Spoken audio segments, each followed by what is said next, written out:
Everybody. Oops.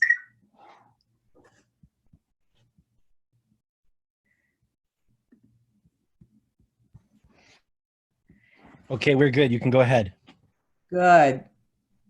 I know we're getting a bunch of questions and answers. Welcome, everyone. I'm delighted we have a great group, about 50 people already who have joined us. And I'd like to welcome everyone. I hope everyone is doing well and is healthy and managing in these challenging times. So I want to thank you for taking time out at lunchtime to meet with members of my team. For those of you who don't know me, I'm Carola Weil. I'm the Dean of Continuing Studies here at McGill University. And we wanted to use this opportunity as the first of hopefully several opportunities to chat as we are not able to meet face-to-face, and to give you a little bit of an update on what is happening at the school, and mostly for us to listen and to get a sense of your concerns and your questions that you might have. I might not have answers for everything. I am joined today also by colleagues from across the school. So in some cases, if I don't know the answer, then I will ask one of my colleagues to answer the question. So mostly, as you know, the university had to close down by government directive for physical presence. So we have kept working.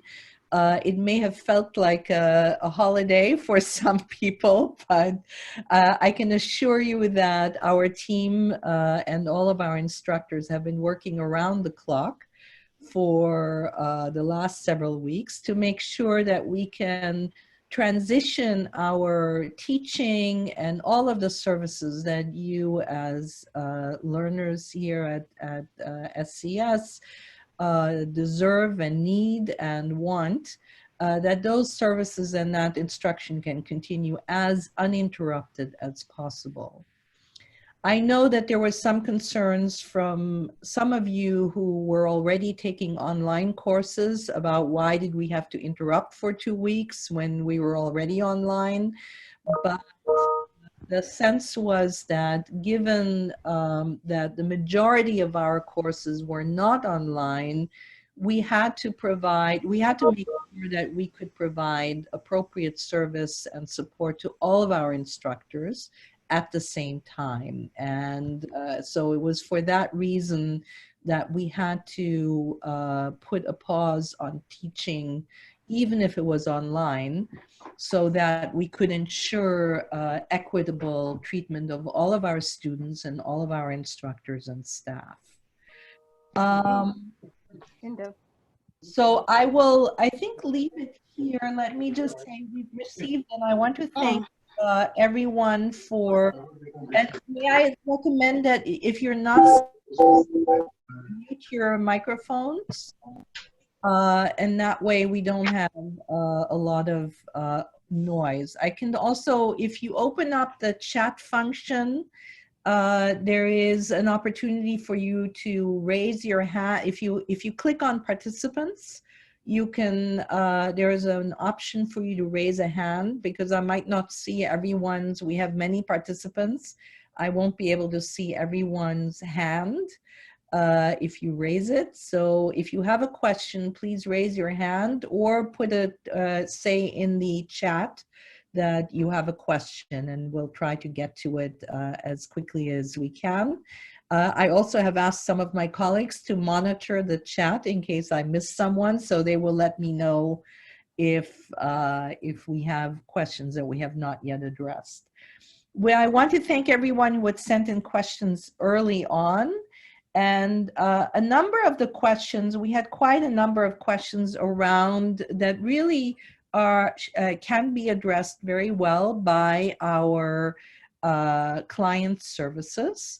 And I would perhaps ask my colleague Gianna Giardino just quickly to remind individuals of both the telephone number and the relevant websites, because that would be the best place for you to be able to get the information that you need. And I will turn over to her in a moment. The questions that client services can help you with specifically are questions around financial aid. The short answer is we do have bursaries and we have scholarships that continue to be available regardless of whether you are here in person or learning remotely. As many of you know, there also is now funding that has been announced by the government of Quebec that will be available to some, I don't know if it's for everyone, but certainly a number of individuals who are residents of Quebec for professional development. So I would strongly encourage you also to look at the Ministry of Education's website, and we will provide a link to that as well on our website to get additional information about what resources might be available through the government. But client service can certainly advise anyone who has questions around financial assistance, financial aid. Similarly, if you have questions around health insurance, there are advisors standing by who can answer those. Client services also can address your questions that you might have about your records, about getting your grades, graduation related questions, registration and admissions. So it really, that should be your first point of arrival to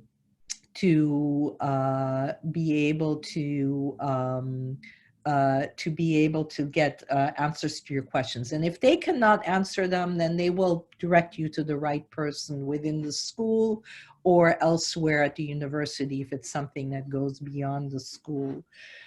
So Gianna, do you want to just say a quick word about the phone number and the key website links that our students can use to access information?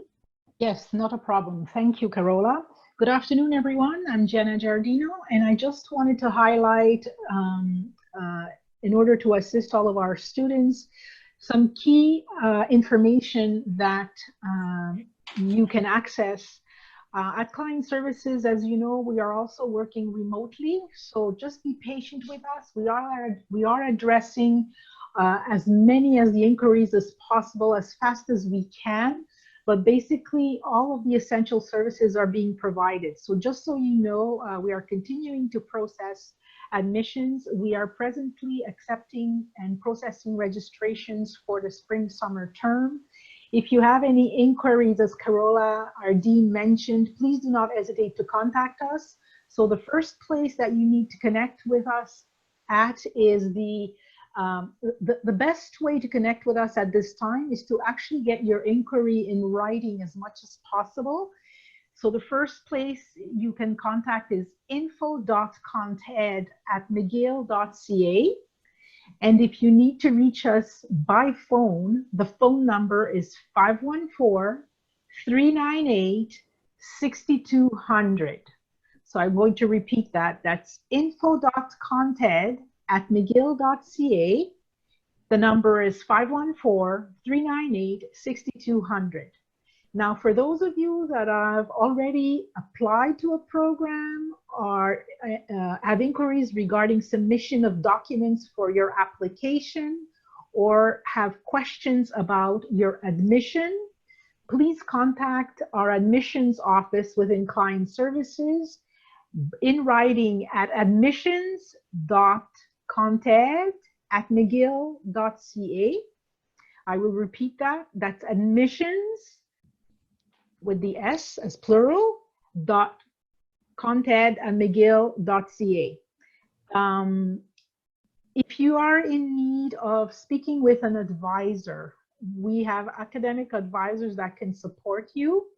to answer your questions regarding your study plan or any changes in your studies. You can call us at the 398-6200 number and ask to speak to an advisor. The advisors are going to contact you, and they're going to make an appointment with you remotely. They may also be able to help you by email or by phone. There's also our career advising and transition services that are also offering, they continue to do their course, they're supporting students as well. You are able to reach them at the 514-398-8800 number, extension 04553. I'm just going to repeat that. That is 514-398-8800, extension 04553. Or you can contact them at cats@mcgill.ca. I know that many of you are concerned about, completing your program, exams coming up, and you may have a lot of questions. Please note that we are there to support you, and as you call or contact us, we can review things with you particular to your situation and provide you with options and respond to your inquiries. Thank you very much, Gianna. I know because we are short on time today, I wanted to make sure we can get to some questions, but you have the information there, and hopefully that will help you. I know there have been a lot of questions around graduation and also around placement exams. Let me address just briefly what we know about graduation right now. As you know, the university will not be able to hold an in-person graduation or convocation ceremony.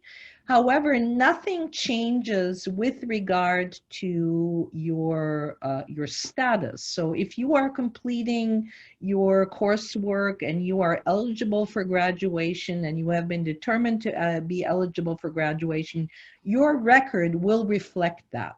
So even though you might not yet have had you might not be able to have the ceremony this summer or later in the term, your academic record will actually reflect that you have graduated or that you have completed all of your requirements at the appropriate time. And so if you needed to, for say an employer to be able to demonstrate that you've completed something, you can always get that through client services. We are looking currently at several versions of graduation and convocation plans, which might include having a virtual convocation. A number of universities have done that. Or alternatively, having a convocation later in the year at a point in time when we are able to come back together again as a group in person. Given that we don't yet know what the future holds for us, and the university does not yet know when we will be able to open the campus back up, that is still being reviewed at this time. But we do expect that there will be information forthcoming in the next several weeks about convocation and graduation. So the short answer is that there definitely will not be an in-person convocation at the end of May. So if you had that penciled into your calendar, please take it out. We will, however, be looking at possibly having a different kind of event, a virtual event, most likely if that were to happen at a later point in time during the summer, or we might have something in person at a later point altogether. Questions have been raised about placement exams and particularly for language courses. And is Sarah on the call? If so, I would ask Sarah perhaps to briefly address the question. I'm not sure that I see her as a panelist. So the languages and intercultural communication is the best place to find out more about the placement exams, but you can also reach out to client services and they can provide additional information. But we are able to provide online placement exams for individuals who need them. Gianna, is there anything you would add to that? No, I think we're good. If you want to have further information, you can always go on our website on the languages page. There's specific instructions as well that students can follow. But you know, again, please contact us and we will direct you as well to the appropriate resources at the school that can help you. Yes, and then there have been a number of questions around summer courses. So at this time, we are planning to continue in a remote operation through August at least. Decisions about the fall will be made shortly. I know that some of you have been concerned about doing group projects or team projects in a remote setting. I can assure you that we have been working very closely with the instructors to identify how best to deliver group work and create virtual teams. Even if in some cases you might have not experienced it as productive an experience, I can assure you that one can actually have very good, in fact, exceptional teamwork that happens virtually. There are people all over the world who have become experts at teamwork across big distances. Companies like Google and other multinational companies have been doing remote and distant teamwork for many, many years. Decades, in fact. So you should not be too concerned about doing teamwork in a remote setting. However, we understand that it's not as easy for individuals to adjust to that, and we are all working with everyone to try and come up with a pedagogy that works for everybody else. So let me leave it here and open it up to questions that if anyone has particular questions beyond, I'm just looking at, we have both the Q&A going and the chat. So I'm looking at both sides of my screen. Let's see here. I've noted down some questions, Carola, that I can give to you. Pardon? Yes, please do. Yes. So perhaps you just tackled this one, but I just wanted to make sure that this person had their question fully answered. So the question was about group work. For summer classes, I know that normally we would have at least one team assignment, but due to everything that is happening and since we won't meet any other students, will the course plans be revised and those assignments changed for individual assignments? That's what I was trying to answer earlier. This will be, there is no reason to change assignments necessarily, but each instructor is reviewing their summer courses and the content just as they have for the winter, and will determine the best possible methodology for conveying the information that everyone has to learn and making sure that you are able to learn what you need to in the most effective and most efficient way. So right now, I would assume that most people would continue with teamwork, but in some cases, there may be a combination of teamwork and individual assignments. Each individual instructor will be making that decision together with the program coordinators and the directors of their departments. Excellent. So one other question came up about convocation, and that is, will the students who graduated get to walk across the stage at a later time? We don't know yet. That may very well be one of the options that will be reviewed. At this time, the university is trying to make those decisions across the entire university with across all 11 faculties. And so unfortunately, at this time, I don't yet have an answer, but we hope to have more information about convocation in a few weeks.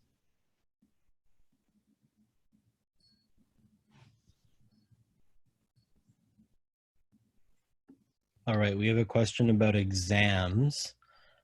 It sounds like there's confusion in some classes as to whether a live exam is allowed or not. I might ask Associate Dean for Academic Affairs, Sue Laver, to address that question.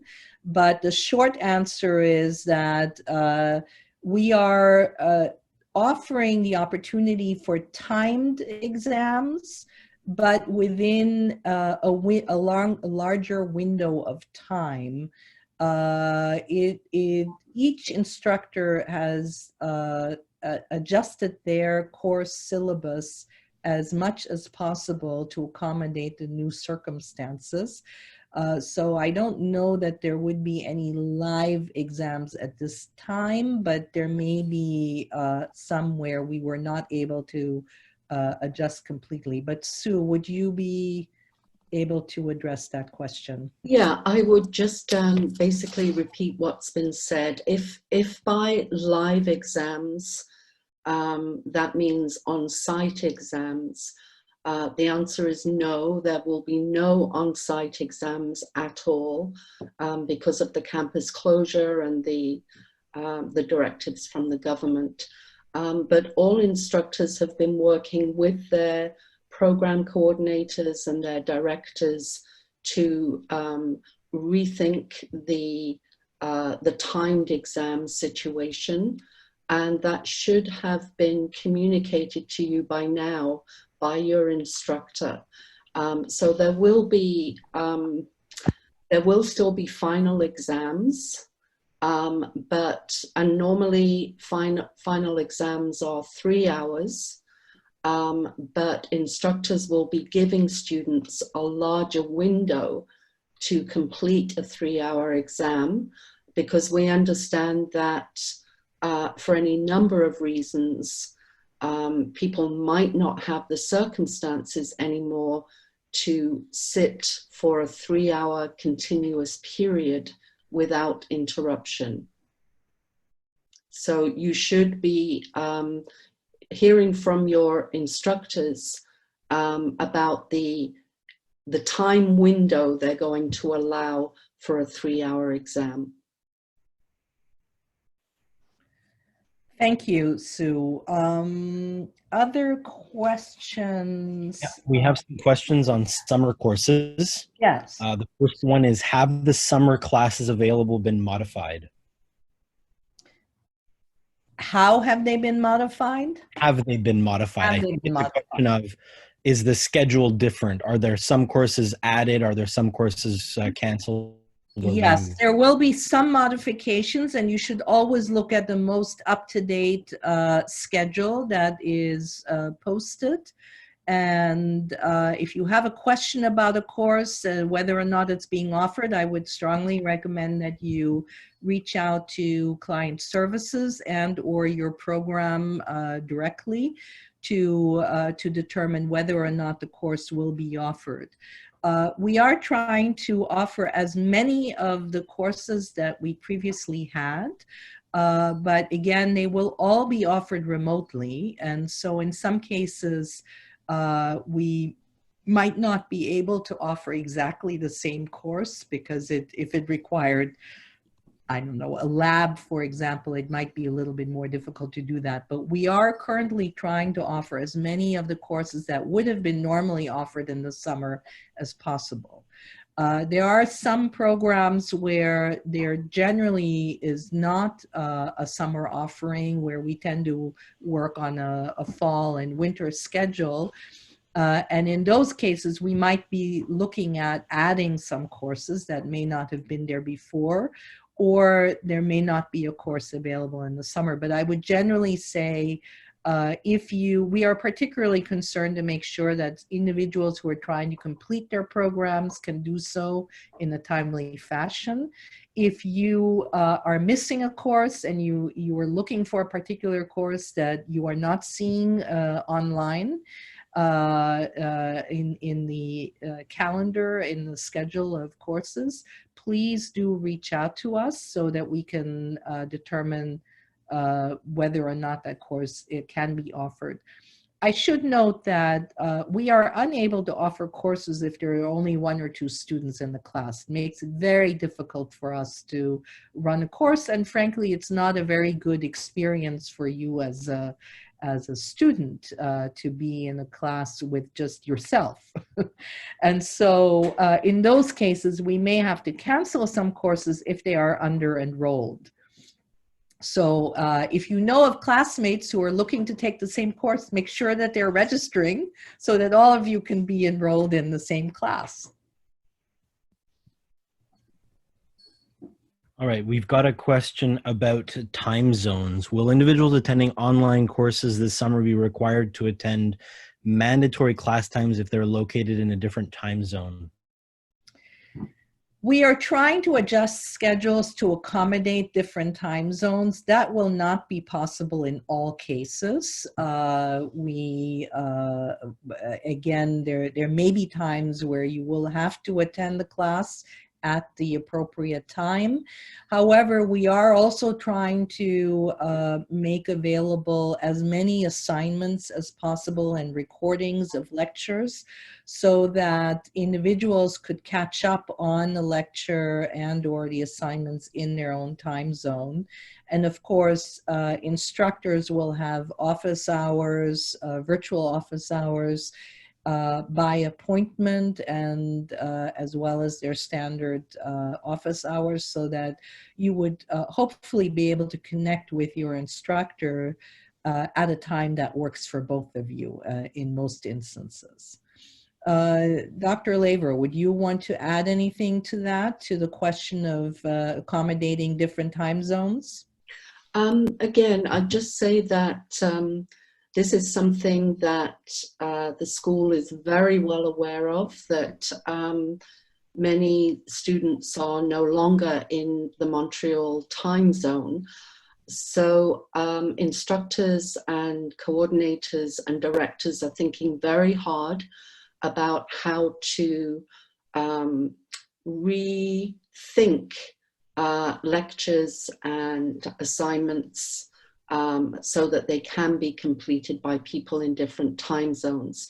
So I think what you can expect is that if you are registered in a summer course, you will receive information from your instructors about that, about whether the course is going to be taught live in ways where it can reach different time zones, or whether recorded lectures and that kind of thing will be supplemented. So more information to come. Great, thank you. We have another question about summer classes, and this is about, in some programs, if the courses available this spring, summer are limited, and let's say, for example, there are none of the complementary courses available, is there a way that students can take electives from other programs? That is something that I would suggest is best discussed with the academic advisor. And so if someone has a specific question about a particular program, then I would recommend speaking first with the advisor and then potentially with the program coordinator of that particular program or set of courses.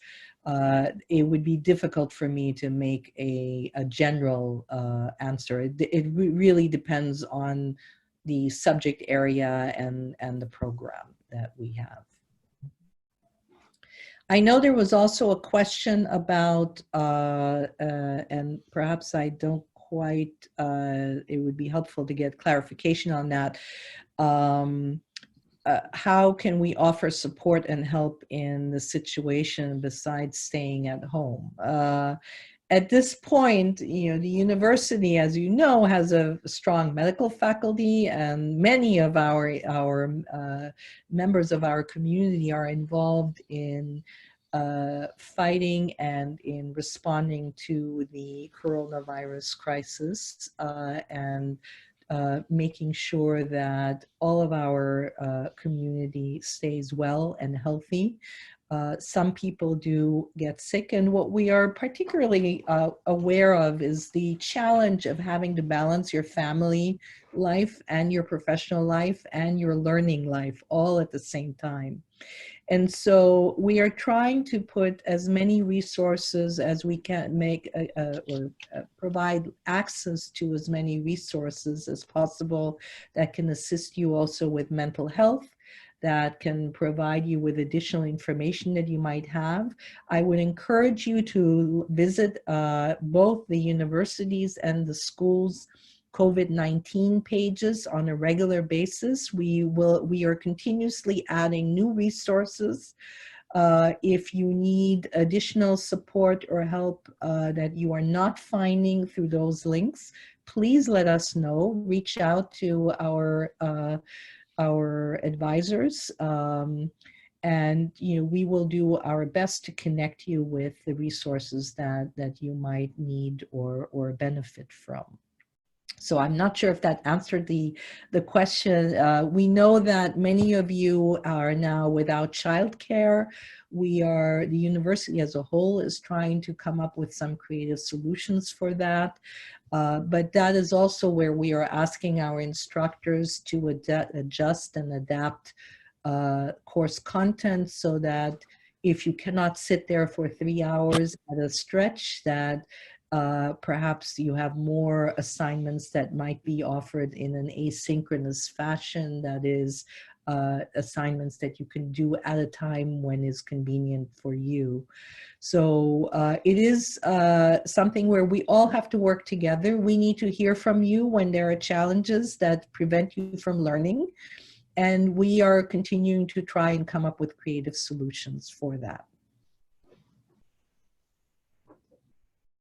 If I can add to that quickly, we have a group on Facebook and a group on LinkedIn for SCS students and alumni. If you just search on either network SCS students and alumni, you can join those groups. And in those groups, you could either ask for help or offer help. Thank you, David. There were also another question about the exam and whether you had to take it during the specific time slot that was originally scheduled. So again, just referencing what Dr. Laver had mentioned earlier, when there is a timed exam, it will be offered during a 12-hour time window. So if you are in a different time zone, it hopefully would allow you to take it at either the beginning of your day or the end of your day, so that you can in fact can complete the exam within a time period that makes sense for you, regardless of whether you are in Canada or not.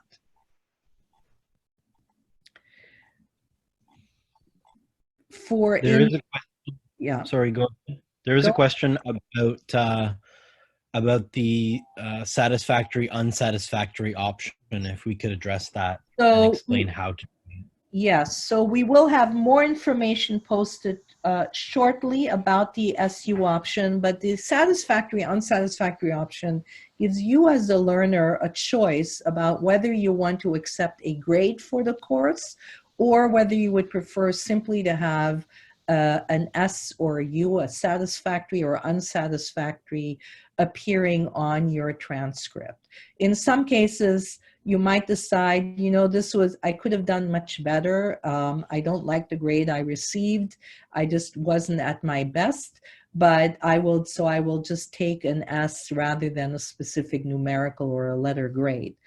all instructors will be grading all work. So from the instructor's perspective, they are still giving you a grade, but you then have a choice at the end of the course, after you've received your grades, to make a decision about whether or not you want to take advantage of that option. There will be a process and a set of forms. We are a university with lots of forms, I know, but you will get another form that will allow you to request the SU option. And there may be some programs and some specific courses where this is not possible, just because it may be a course that is required for progression or advancement into another level, say of language studies, or because a professional order might require a grade and would not accept an SU as an option. And if that is a required course for your professional accreditation, you may not be able to count that course. So there will be a process in place. We're trying to finalize it right now.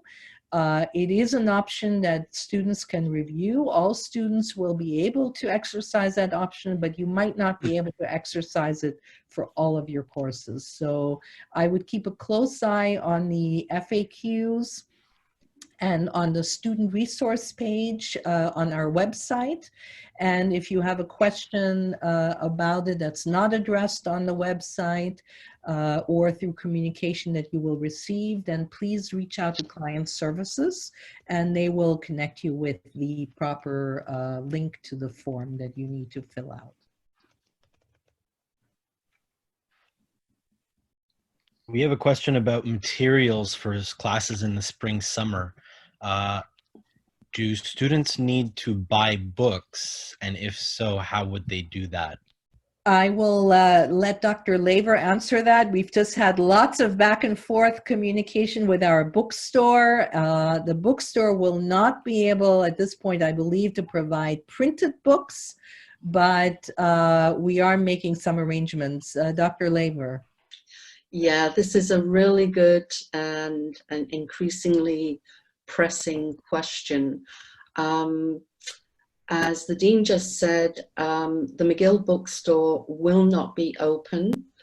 They are already looking into how many books that have already been ordered, textbooks for spring, summer courses that have already been ordered, exist in an online or ebook version. So this is very much a discussion in progress. We're also looking into certain tools in my courses, the learning management system, as another potential way of adopting textbooks that might be required. So we don't have an answer for you right now, but we are on it and we will communicate that information just as soon as we know what the options are. Thank you, Dr. Laver. There was some additional questions around the SU option. Just to clarify, once everyone receives grades for all of your work, if you are in courses that are offering grades. If you are offered a grade, it is your choice whether or not to take the SU option or to keep the grade. So you will have a transcript at the end that might have some courses where you've decided to keep the grade and some courses where you take the SU option. That will be entirely up to you based on the information that we will provide to you. So hopefully that will address the questions that were raised for SU. Could I just add one thing?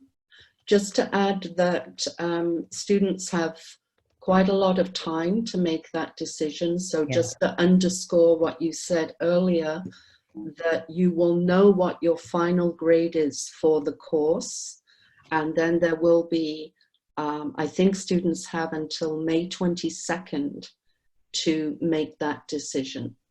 Yes.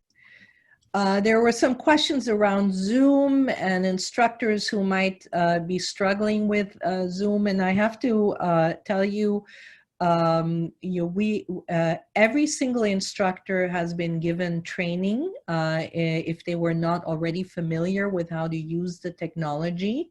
And we have developed a very extensive set of resources for our instructors on how to use Zoom. I know in some cases, some might be a little bit more challenged by technology than others.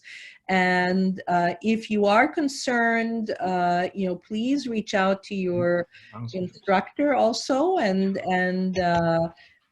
let them know that if you yourself are having problems with the technology, we want to hear from you. And we continue to refine our own teaching skills. I can tell you in the last 3 weeks, I have spent 90% of my time on Zoom, and every day I get a little better. Some days I forget things. So it is, I just ask that all of you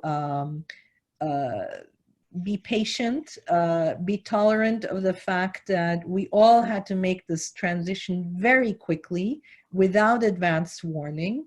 And I am sure that by the end of the term, but certainly by summer, most of our instructors will be experts and zooming through Zoom, as it were.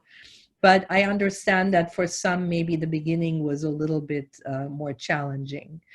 There were more questions around summer courses. The minimum number of a course attendance is determined entirely by registration. We have to, if people are registering for courses that we currently are offering, then absolutely we will offer those courses. If we, as long as we have more than 1 or 2 people signing up for the course. If there are courses that individuals want that are not currently being offered, I would encourage you to drop us a note, and we can then certainly take that into consideration. We don't really have the capacity to send out surveys at this time, just because we are trying to manage so many different demands and needs. But please ask, if you don't see something, please ask about it.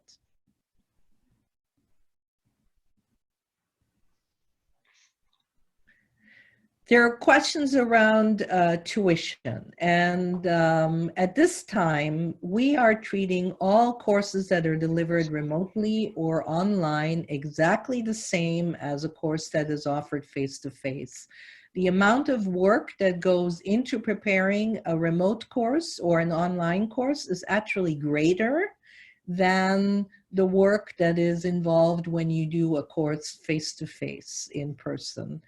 And there will be some exceptional circumstances where we might have worked with an individual student on a reduction in fees or reimbursement. But at this time, the university's policy is that these are exactly the same and they would be treated exactly the same. To the question about whether we will have more courses that will actually be truly online, the answer is yes. I cannot tell you how many and which ones and when, but we are very much so. We already, before the COVID crisis had broken out, we already were planning very actively to move more and more of our content online. And because we want to make sure that we can in fact serve a global audience. And we also know that for many, even within Montreal, it sometimes is easier to take an online course than to physically come to the campus. So that is a process that had already started and will continue to go on. It does not mean that we would stop having face-to-face programs. Ideally, what we will be offering is both options. maybe not in every single program or for every single course, but we are absolutely looking at accelerating and building more courses for online delivery as we proceed. Do we have any other questions that we have not yet addressed? I think. David, do you see any others? I think we might have. I think we are good. So I know we are running out of time and people have to jump off. Again, if you have questions around health insurance, please reach out to client services. They are the best people to address those questions. If you are, we hope we will have another town hall, at which point we will hopefully have more answers for you around what is happening in the fall. We don't have those answers yet, but we are waiting to hear more from the university. If we are not able to open in person, we will be offering our courses remotely and online as we currently are doing. And with more practice, we'll get better and better at it. Dr. Laver, did you want to add something? Yeah, just in terms of contacting, Jana, the Director of Client Services, gave a lot of contact information earlier. For anyone who wasn't able to write it all down, it's actually in the chat function, and you can save that chat so that the links, you always have the links ready to hand. So if you go to the chat function, you'll see that on the right side, there are 3 dots in a box. And if you click on that box, it comes up as Save Chat. And then you'll be able to keep that information. Yes. I would also say there is a question around scheduling of English courses, English language courses on the weekends. Please reach out to client services, and they can, if you don't see it online, they will give you the most recent updates on schedules and what is available on the weekends. But we are trying to keep the course calendar as up to date as we can, as quickly as we can.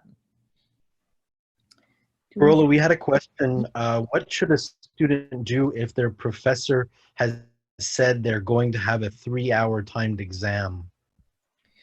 Again, what we have said is that people will be able to take that 3-hour timed exam within a 12-hour window. So it is, you can take, if you have to take a break or you need to interrupt or you have to take it at a later point in time, that you will have essentially 12 hours to take a 3-hour exam. Dr. Laver, is there anything else you would add to that? You're on mute. I would, I'm not, thank you. I'm not sure whether the question was what a student should do in the event that an instructor has not allowed that 12-hour window. David, is that your understanding of that question? That was my understanding. Okay. But if you are the person who wrote that question, perhaps if you want to write us in and clarify, were you given only 3 hours, or do you have an exam that would normally be 3 hours and you've been given a longer period?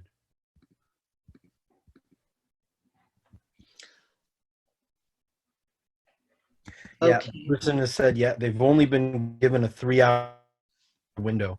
So what should they do at this point? Okay, so I think at this point, you should send an email to me and I will follow up directly. So,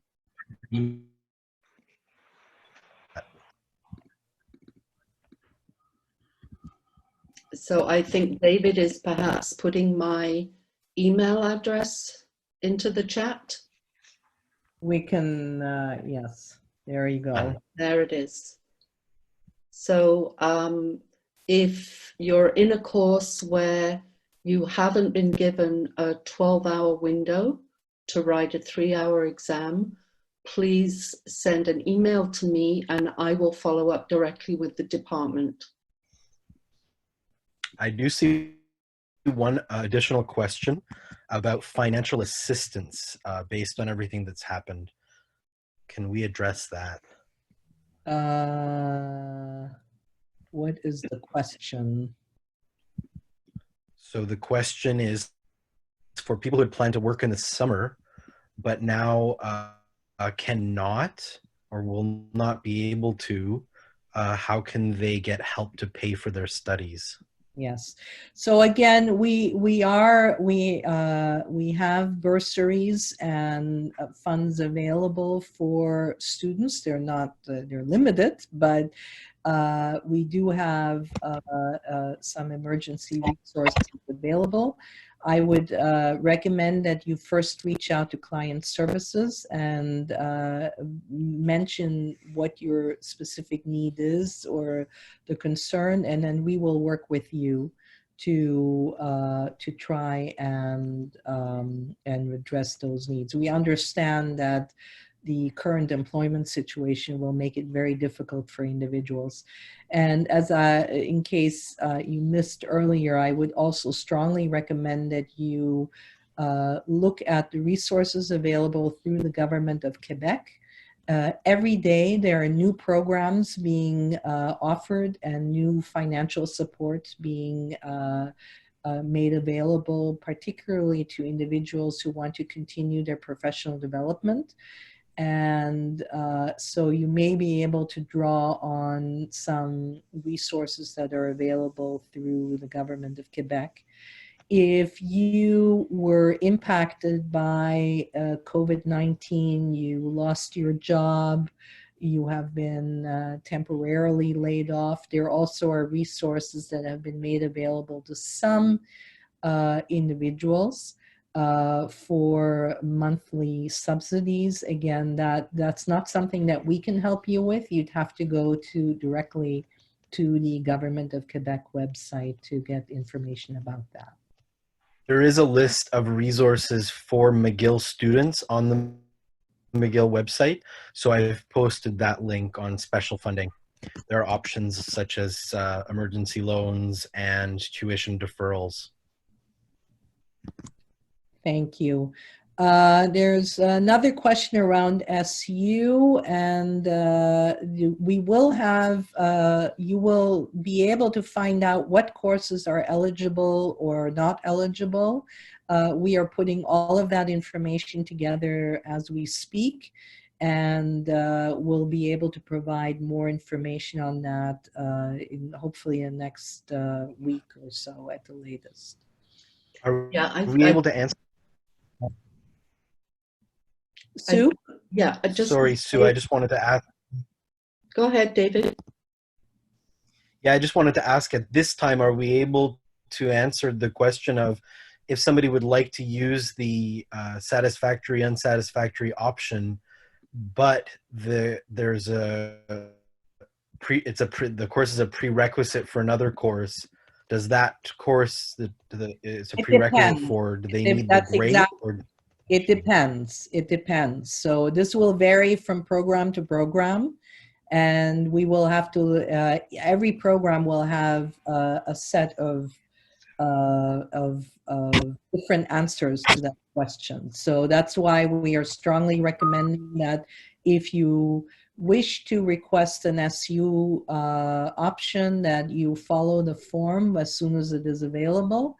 And that will then lead you to a list of courses that may or may not be available for that at that point in time.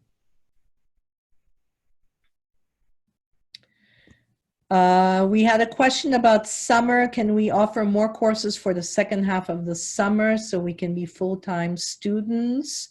and get the bursaries. We are doing our best to offer as full a program during the summer as we can. And I am sure that we will have many more courses in the second half than we do in the first half, as we continue to add. Whether or not they will be the right courses for you, that I cannot guarantee right now. Again, it will depend on program to program what we can do and how quickly we can move things either to a remote or an online delivery.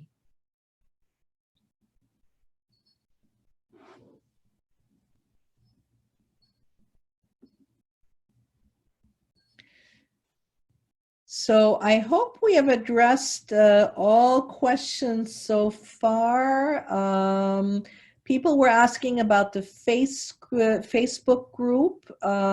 If David, could you provide the link again? But there are, I think, I don't know if there's a separate group for the language department, for LIC. But there certainly is the general group. David?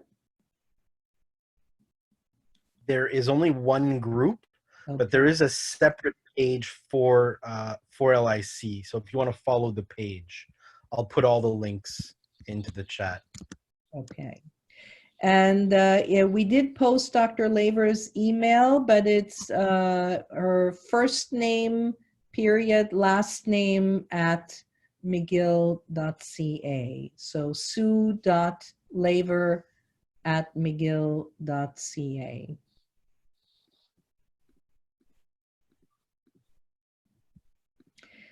So if there are no other questions, someone is saying they're not seeing any posts here. I'm not sure what that means. I think that refers to the Facebook page, perhaps.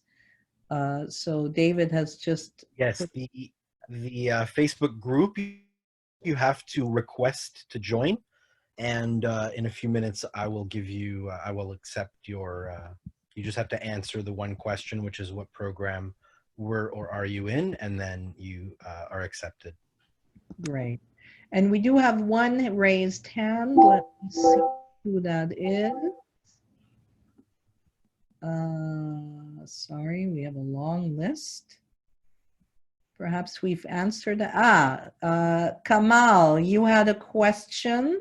Can we unmute Kamal Salmasi? Hello, everyone. No, actually, it was a technical question when I was actually joining the session. So always thank you. Never mind. Great. Thank you then.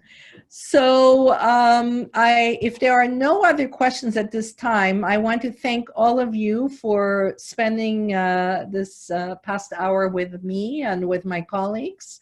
I encourage you to continue to stay in touch.